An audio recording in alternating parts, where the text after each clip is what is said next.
podcast, que convidamos a nossa querida Enivalda Nunes Freitas e Souza para discutir com ela sobre o livro Os Alex Peregrinos, que ela escreveu em 2022. Foi publicado em 2022.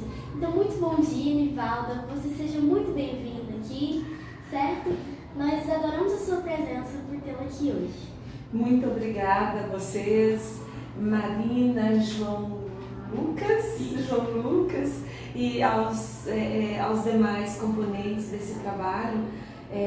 Quem está muito feliz, Marina e João Lucas, sou eu, imensamente feliz e honrada por conhecer meninos e meninas assim, tão lindos e simpáticos, lindas. Então, no meu tempo a gente era tão inocente em relação a isso. A tecnologia não existia, né? E não tínhamos essa espontaneidade para esse tipo de trabalho. Parabéns. Muito obrigado.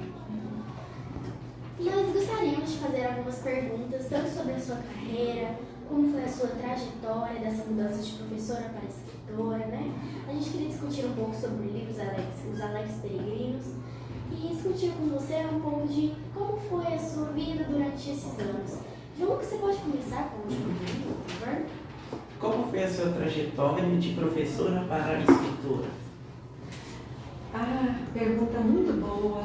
Eu sempre quis ser escritora, eu sempre sonhei, mas eu sabia que eu precisava de ter um salário, um emprego seguro, para depois eu me dedicar. E sabia também que não era um trabalho de escritora, que você pega nas horas vagas e vai ali esboçando. Não, eu sabia, imaginava que precisava de muita dedicação. Então, primeiro eu cuidei de minha carreira universitária, cheguei a titular, que é o último nível, né, na nossa carreira. Então, escrevi muito e pesquisei e li muito durante a minha vida acadêmica, porque para a gente escrever bem ou escrever, a gente tem que ler, né? Os artigos, publiquei livros, organizando livros com colegas, orientei alunos de iniciação científica, mestrado, doutorado, enfim. E aí, quando surgiu a oportunidade para eu me aposentar, eu me aposentei imediatamente, eu não tinha dúvida, porque eu sabia que eu estava só trocando um tipo de atividade muito próximo já ao que eu fazia, pela atividade dos sonhos. Não que dar aula não tenha sido um sonho meu também. E então aí comecei a escrever imediatamente, eu escrevo todos os dias, sempre tem um projeto já esperando o outro. Então é minha profissão agora, eu sou aposentada da Universidade Federal de Uberlândia, mas eu sou escritora, eu trabalho todos os dias. Eu respondi? Respondeu sim, foi muito bem respondido também. Eu queria fazer outra pergunta, e qual foi o livro que você mais gostou de escrever até os dias de hoje, desde que você começou a escrever seus livros até hoje? Olha, eu gostei muito de escrever o meu livro do pós-doutorado, que se chama Flores de Perséfone.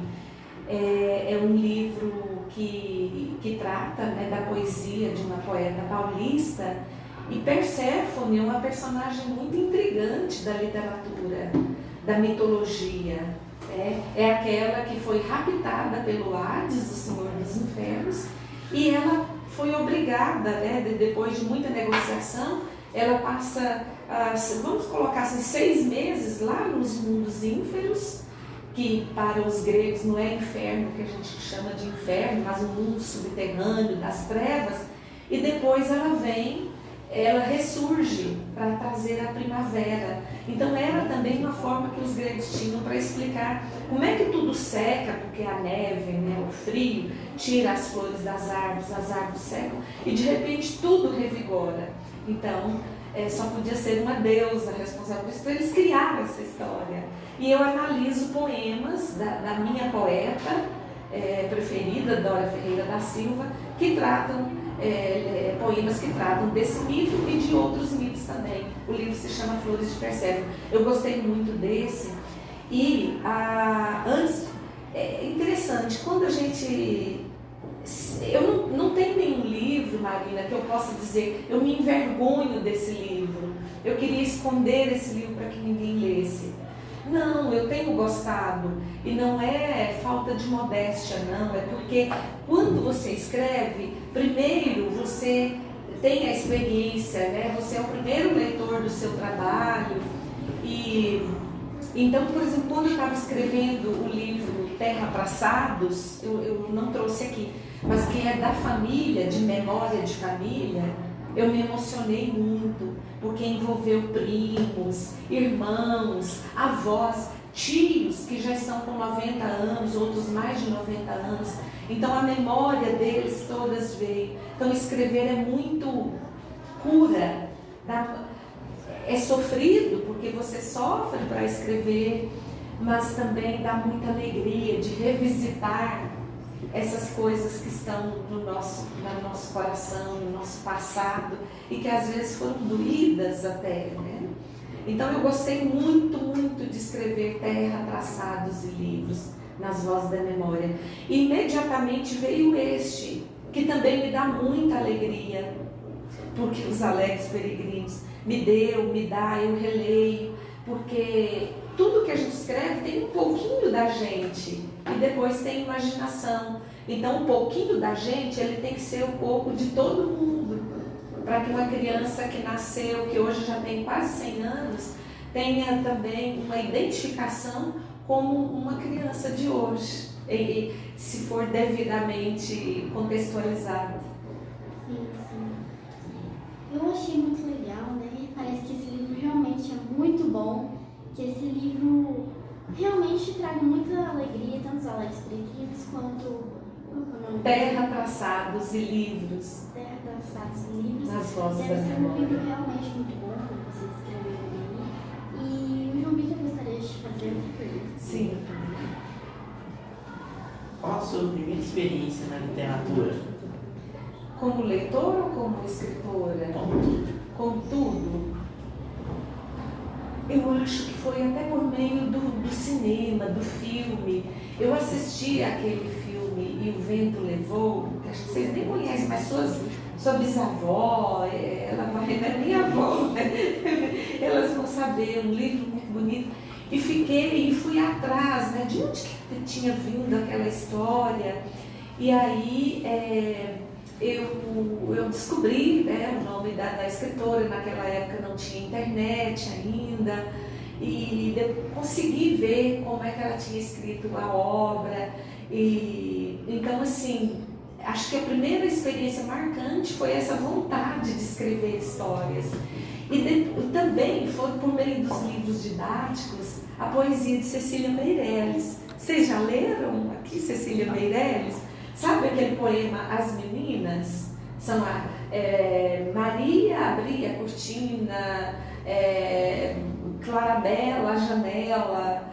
Estou me lembrando de forma muito ruim agora, eu não estava pensando nisso. Mas são 3 meninas. Eu achava, e até hoje eu penso, que aquelas 3 meninas são eu e minhas 2 irmãs e eu. Então a poesia dos livros didáticos me impactou muito. Esses livros, não sei se hoje vocês ainda continuam tendo o livro que traz ali antologias de textos, né? O livro didático de língua portuguesa. Era o único livro que a gente tinha acesso na minha época. Então vinha trechos de história, de romances, trechos de contos e poemas. Então foi a minha primeira experiência com a literatura. E a Bíblia, né? Na igreja também, as histórias que contavam. Sim. Então, seu primeiro contato com a literatura realmente foi com um livro de uma escola, né, que você estava ali, né, lendo, aproveitando para estudar, e você realmente gostou, né, de ler esses contos, esses pedaços, pequenos pedaços, trechos, né, de contos que haviam ali. Então, realmente, seu primeiro contato com a literatura. Exatamente, Marina, mas olha, você pegou direitinho a escola, né? Porque na igreja tinha também a escola bíblica dominical, né? Eu sou protestante, então assim, escola é tudo de bom que a gente tem. Um cidadão que dá escola, ensino. Olha só, vocês aqui, qualquer profissão que vocês seguirem, vocês serão bem-sucedidos, porque sozinhos, é claro, com a orientação do professor, mas assim, olha a autonomia de vocês aqui, produzindo um podcast, entrevistando, conversando, dando continuidade à conversa. Então, a instrução, o ensino é tudo. Monteiro Lobato dizia que um país se faz com homens e livros. A gente tem que ter sempre essa defesa da educação, porque a educação é que nos torna indivíduos mais bem preparados, sem dúvida. Sim, então... Olha, Marília, se eu estiver me delongando, João Lucas, vocês, né, porque tem essa questão do tempo, então se eu estiver me delongando, eu vou procurar reduzir, tá? Agora, as minhas respostas. Nossa, as respostas estão ótimas, realmente. Qual lição a leitura de vida, né, a leitura deu para você? Puxa vida, que pergunta bacana. Todas as perguntas estão muito boas. É que eu me senti... Eu não era a única. A literatura mostra que nós não somos os únicos a ter angústia, tristeza, que eu não sou também a pessoa privilegiada. A literatura mostra que outras pessoas também têm os mesmos sentimentos e experiências muito próximas às minhas. Sim.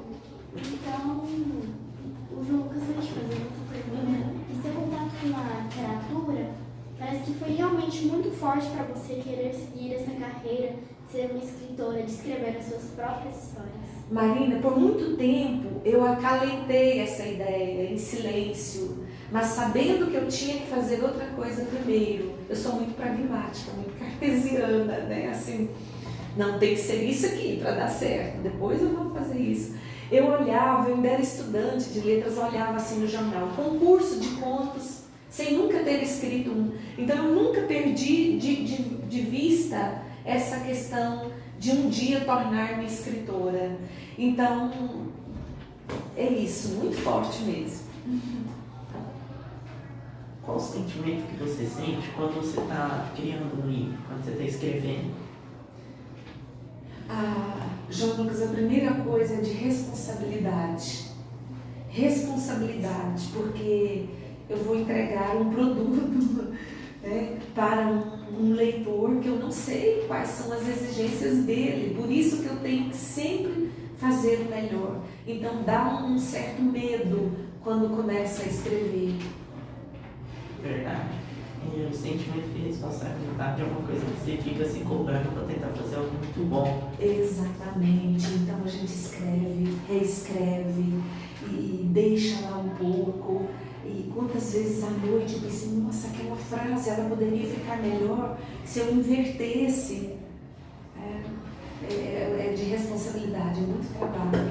Então, de fato, quando você vai escrever, você faz primeiramente um rascunho, se você vê que não ficou bom, você troca algumas frases. Sim. Olha, já teve conto que sobrinho meu, na época acho que eu tinha 12 anos, eu entrei num impasse e eu falei, gente, mas é o conto Crianças, ele que deu o final para a história. Então, assim, pode, é claro, deve ter trabalho que você surge assim, já prontinho, do início ao fim, tudo, mas em muitos casos, talvez porque eu esteja no início também, né? Então eu levo tempo, eu elaboro, eu vejo a relação de uma personagem com outra, será que está fazendo sentido, ainda que tenha uma ideia do que eu queira passar. Eu gostaria de fazer uma pergunta que não está aqui no papel, né? Mas eu fiz na minha cabeça tentando, tipo assim, perguntar para você, né, sobre isso. Qual foi a inspiração para você escrever o livro Os Alegres Peregrinos? Se foi alguns capítulos, né, algumas histórias, eu consigo ver que realmente você deve ter vivido elas e algumas são ficções que você criou. Você pode responder para a gente se algumas são ficções, se algumas foram vivências suas? Como que foi essa experiência? Tem escritor que fala que tudo que a gente escreve é biográfico, porque afinal passa pela vida da gente, por uma vivência, ou você ouviu, escutou alguém contar, ou você vivenciou. Mas neste livro aí, eu acho, em todos, tem uma imagem, uma memória que desencadeou.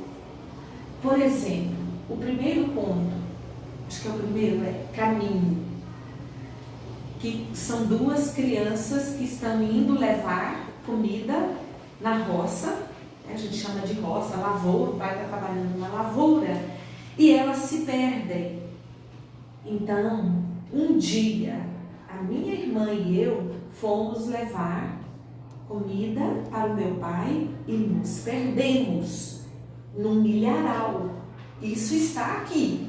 Esta é só a imagem. Nada do que acontece aqui aconteceu com a gente. Mas aquela imagem, se chama de ideia, ou uma lembrança. Eu ficava pensando naquilo. Então, assim, foram vivências da gente, mas nunca essas vivências foram totalmente, ou assim, em maior parte, do jeito que está aqui. Porque aí entra a ficção. Né? Porque nem tudo que a gente viveu é interessante. Sim. Por exemplo, se eu falar, gente, um dia eu estava levando comida na roça com a minha irmã, a gente era pequena e a gente se perdeu, nós tivemos tanto medo. Quem nunca teve medo, não é verdade? Isso não vai interessar ninguém. É até chato. Você tem medo, às vezes, de pegar um ônibus sozinho pela primeira vez, andar de Uber, né, aplicativo, pela primeira vez sozinho. Todo mundo tem medo de alguma coisa. Aí vem a história. E a contextualização aqui é rural, porque eu passei a minha infância no meio rural.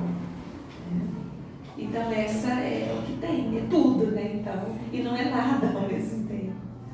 Sim, essa questão de medo que você falou, né? Realmente todo mundo tem o seu medo, todo mundo tem a sua primeira vez, então isso é bom vivenciar pra gente aproveitar cada pedacinho da vida, né? Isso faz parte, não é? Faz parte, a gente, todo ser humano, eu nunca passei medo dos meus filhos.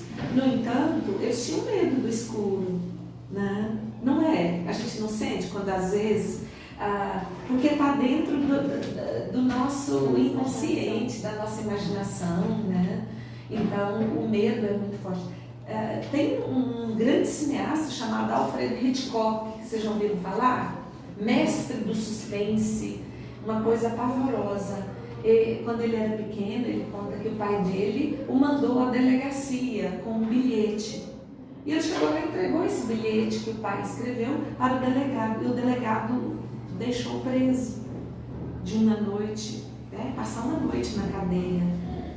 Então, assim, será que foi isso que desencadeou, possivelmente, a série de filmes que ele fez, de suspense, filmes maravilhosos. Tem um chamado Os Pássaros, incrível. Aproveitando que falou sobre o medo, você teve medo de publicar seu primeiro livro? Tipo, uma angústia, um medo de não ir bem? Demais da conta, muito medo. Puxa vida, eu fico até assim, o Terra Traçados, porque é biográfico na história da família, dos primos e tudo. Eu tinha medo assim, nossa, eu tenho certeza que alguém vai achar que eu falei pouco dele lá no livro e ele foi importante. Não era assim, mas era um livro nosso, era um livro para a família. E o livro me surpreendeu, porque as pessoas, de uma forma geral, adoraram o livro. O livro já está praticamente esgotado. Tem 20 exemplares dele que a gente não passa para frente, não vende. Não... E esse aqui é o primeiro de ficção. Deus, eu morri de medo. Até hoje eu tenho medo. Quando alguém fala, eu comprei seu livro. Ou quando eu dou de presente para alguém, né? Medo da avaliação. Medo da avaliação. E não é nem é claro, né, de as pessoas não gostar, mas é de decepcionar as pessoas. Sempre se comprar para tentar alcançar o maior possível, para sempre agradar. Isso, exatamente. Então você sempre dá o seu melhor para a avaliação ser quanto melhor possível. Isso, exatamente. A pessoa pode não gostar do tema, Sim. mas ela pode dizer, mas está bem escrito, me convence a história. Eu comecei a ler, o medo é de alguém dizer assim para mim, eu comecei a ler e deixei para lá, não tive interesse. Também não é possível agradar tudo e todos. Exatamente. Né? Afinal, nem todo mundo tem o mesmo gosto, nem todo mundo tem as mesmas intenções, Isso. a mesma mente, a mesma imaginação. Então, nem todo mundo vai gostar de certo livro. Isso. Por exemplo, alguém comprou um livro, disse que é muito bom, indicou para algum amigo, mas aquele amigo não gostou. Talvez porque o tema não lhe agradou, né? Então, Marina, ótimo, só que arte, você pode não gostar do tema, mas você vê que ele foi bem trabalhado, que ele não deixou ponta solta, entendeu? Mas muitas vezes o escritor não consegue, além de o tema não agradar a pessoa, ele talvez não conseguiu mesmo, de fato, né? Pois é. Agora eu vou fazer mais uma pergunta, que é a seguinte. No livro Os Alex Peregrinos, qual que é o seu conto preferido, que você mais gostou de escrever?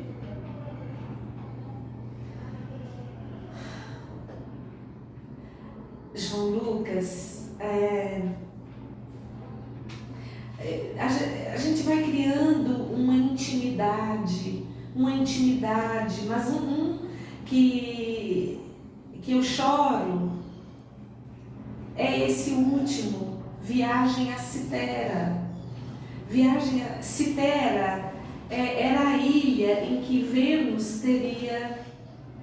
era a ilha do amor. Ela teria nascido e vivido muito ali em Citera. Então é um lugar, vamos dizer assim, mítico, é um lugar em que tudo pode acontecer e a gente espera que as coisas boas aconteçam.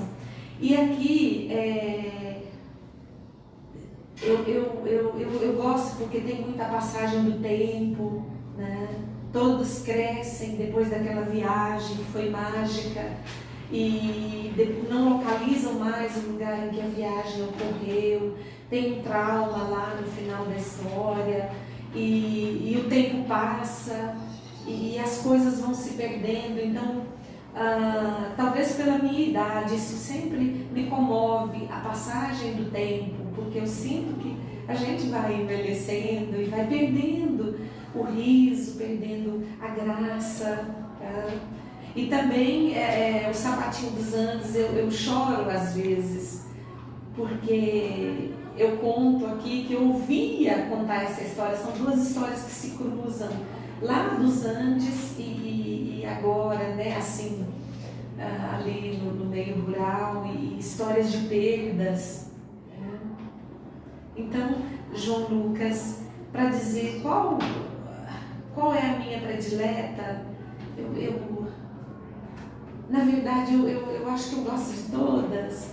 Já pensou que escritor mais sem noção, né? Ele não tem senso crítico, ele gosta de tudo que faz. Tipo a mãe quando o filho pergunta qual que é o filho favorito.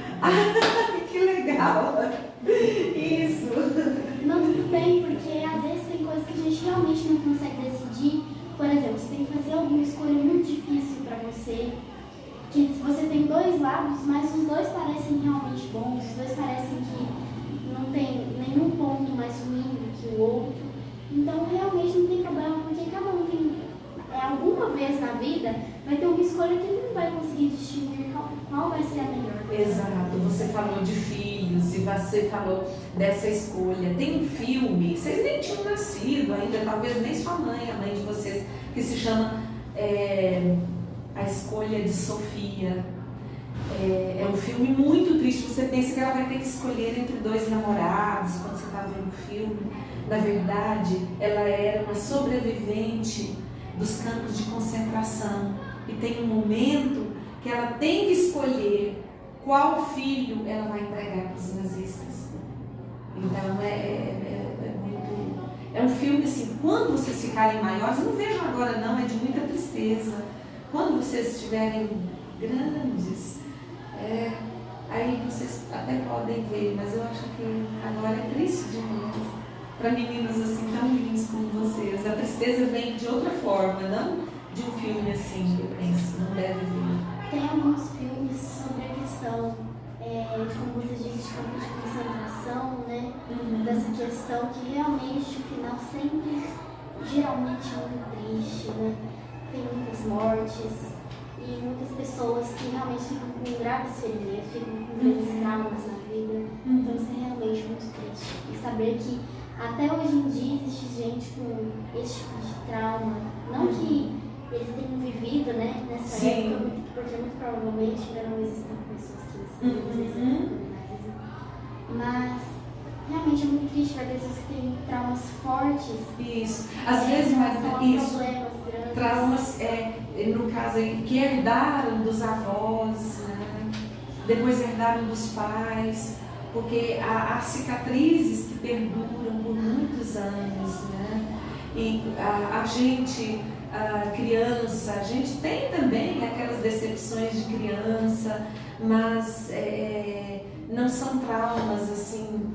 Por exemplo, eu fui muito pobre, não que hoje eu seja uma pessoa rica, mas eu estudei, eu me formei, eu tenho, né, o meu salário. Nós éramos muito, muito humildes financeiramente, muito pobres. Então, e hoje eu tenho assim muita disposição para compartilhar o que eu tenho, porque eu sei o que é às vezes querer um brinquedo bonito e não poder, querer tomar um sorvete tal e não ter dinheiro. Então você via outras crianças, outras pessoas fazendo as coisas que você queria ter em casa, Isso. mas infelizmente você não poderia ter. Isso. Só dá para dar uma pausa? Tá. Eu tenho mais uma pergunta. Eu queria saber se você está escrevendo algum livro agora. Sim, sim. Tem um livro que a gente está esperando o resultado como organizadora. Não é um livro de ficção, não. É da área acadêmica. É um livro sobre leitura, a importância da leitura. E projetos pessoais mesmo. Aí tem outro livro que nós estamos escrevendo, as memórias da cidade de Diorama, que aparece aqui no livro, que é cenário aqui de algumas histórias. Então, eu, Wilges Moreira da Silva e Vilma Moreira, estamos escrevendo, entrevistando, como vocês estão fazendo, pessoas da cidade. Então, é um livro sobre memórias da cidade de Diorama. Então, são projetos coletivos. E pessoal, eu estou crônicas de viagem, né? Lembrando de algumas viagens que eu fiz. Eu queria te fazer uma última pergunta, assim, né, para a gente finalizar mesmo. Qual conselho você dá para as pessoas que querem ser escritores e escritoras futuras? Muito bacana. Aliás, as perguntas de vocês foram maravilhosas. Eu me senti assim num programa de altos entrevistadores, né? de grandes emissoras e com grandes profissionais. E eu gostei do diretor ali, olha, escolhe a melhor pergunta aí, né? Gostei muito, tem que ser firme, né? O conselho, Marina e João Lucas, leiam, leiam, leiam, leiam, leiam e leiam. Leiam, peguem um escritor, leiam as obras dele. É bom conhecer o estilo de um escritor, né? Ler. O conselho que eu dou, quer escrever, leia. Leia muito para depois escrever, porque a gente só pode fazer alguma coisa bem se a gente conhece. E o ofício do escritor é palavra. Né? Anotem as impressões de vocês. Isso pode ser embrião de literatura no futuro. Mas a nossa arte é a leitura. Para escrever, a gente tem que ler. E muito. Sobre essa questão que você falou, né, de ler bastante, não quer dizer uma coisa com isso, mas a gente tem um estante de livros e ele lê muito. Eu sei que tem várias pessoas que leem bastante, né? E isso ajuda tanto no desenvolvimento da sua leitura, né? Quanto para você escrever melhor, falar melhor. Ajuda bastante. Marina, e até para você construir uma casa. Porque você pega um poema O soneto, vocês já estudaram, ele não tem uma estrutura determinada, 2 quartetos, 2 tercetos. Um conto, a gente sabe que ele tem uma ideia desenvolvida. Então, a obra de arte ela tem uma estrutura. A casa também, ela tem uma estrutura. Então, todas as ciências estão muito mais interligadas do que a gente pensa. Se você lê um poema, puxa vida, olha, ele está bem construído. Vamos dizer assim, ele tem introdução, desenvolvimento e conclusão.